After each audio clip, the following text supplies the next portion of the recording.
آج ہماری زندگی ٹوٹی ہوئی ہے، ہماری زندگی بکھری ہوئی ہے۔ 8 گھنٹے کی جاب، چاہے وہ کرسی پہ بیٹھنے کی ہے، ایئر کنڈیشن کے نیچے ریوالونگ چیئر کی ہے، اور 8 گھنٹے کی جاب کسی مل اور فیکٹری کے سامنے ہے، یا کسی بھٹی کے سامنے ہے، آگ کے سامنے، یا کسی مشین کے سامنے ہے۔ وہ آگ 8 گھنٹے کی اس جاب نے ہمارے جسم کو توڑ کے رکھ دیا ہے۔ لیکن میرا گمان ہے، میرا خیال ہے، جسم کی مزدوریاں کرنے والے کم تھکتے ہیں، ذہن کی مزدوریاں کرنے والے زیادہ تھکتے ہیں۔ جسم کی مزدوریاں کرنے والے، جسے میں جاب کہہ دوں، جسے میں محنت کہہ دوں، جسے میں سیکریفائس کہہ دوں، سٹرگل کہہ دوں، جسے میں کھدائی کدال کہہ دوں، جسے میں بیلچا کسی کہہ دوں، جسم کی مزدوریاں کرنے والے وہ بہت کم تھکتے ہیں۔ اگر وہ تھکتے ہیں تو ان کی پرسکون نیند جب آنکھ کھلتی ہے اور ایک بڑی سی جمائی لیتے ہیں، اس ساری جمائیوں کے اندر سارا کاربن نکل کے ان کے جسم میں ساری آکسیجن بھر آتی ہے اور جسم پرسکون ہو جاتا ہے۔ لیکن دماغ کی اور کرسیوں کی اور بڑے بڑے محلات اور بڑے بڑے 5 سٹار کمرے اور بڑی بڑی 7 سٹار بلڈنگز لگژری، ان کی مزدوریاں کرنے والے، ان پہ جاب کرنے والے، یا ان پہ محنت کرنے والے، یا ان پہ بیٹھنے والے، وہ تھکے ہوئے کچھ زیادہ ہوتے ہیں۔ چلو تھکنے کے بعد سکون کی نیند آ جائے تو پھر بھی تو بات ہے۔ ان میں سے اکثر، میں سب کی بات نہیں کر رہا، ان میں سے اکثر ایسے ہیں جو سکون کی نیند سے محروم ہیں، جو چین کی نیند کھو چکے ہیں، جو خیر کے دروازے بند کروا چکے ہیں۔ سب کی بات نہیں کر رہا۔ اصل انسان کا پہلے دماغ تھکتا ہے، پھر جسم تھکتا ہے۔ پہلے انسان کا دماغ ہوتا ہے،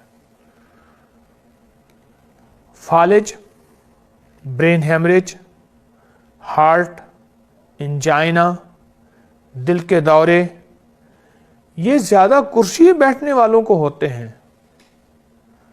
مزدوری کرنے والوں کو بہت کم کوئی اگر ہو جائے تو ہو جائے۔ آپ اپنی تھکان کا ازالہ چاہتے ہیں گولیوں کی شکل میں، تو ان گولیوں کے سائیڈ ایفیکٹ پہلے دیکھ لیجئے۔ وہ گردوں کو فیل کر رہی ہیں یا دل کے مریض بڑھا رہی ہیں؟ کیا ڈائلائسس کے کیس پہلے اتنے تھے؟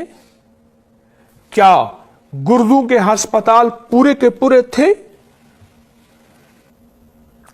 آئیں پھر میں آپ کو ایک تحفہ دیتا ہوں،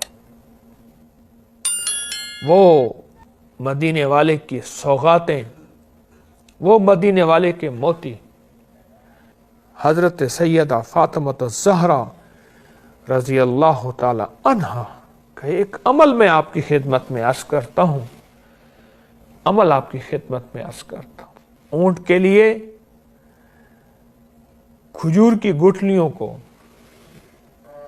اونٹ کے لیے کھجور کی گٹھلیوں کو کوٹنا، ان کے لیے گھر کے لیے پانی بھر کے لے آنا، چکی کا پیسنا، جو یا گندم کا گھر کے لیے آٹا بنانا، گھر کی صفائی، کوئی خادمہ نہیں، آقا کی بارگاہ میں حاضر ہو کہ کپڑے اکثر میلے رہتے ہیں، گھر کی صفائی اور خدمت کے لیے،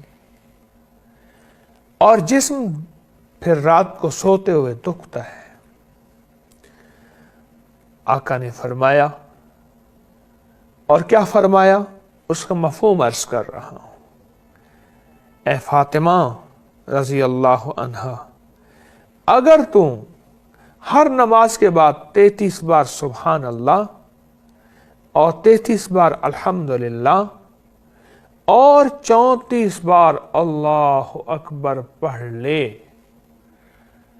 تو یہ ایسا حیرت انگیز عمل ہے کہ اس کو پڑھ کے ایسے پھونک مار کے پورے بدن پہ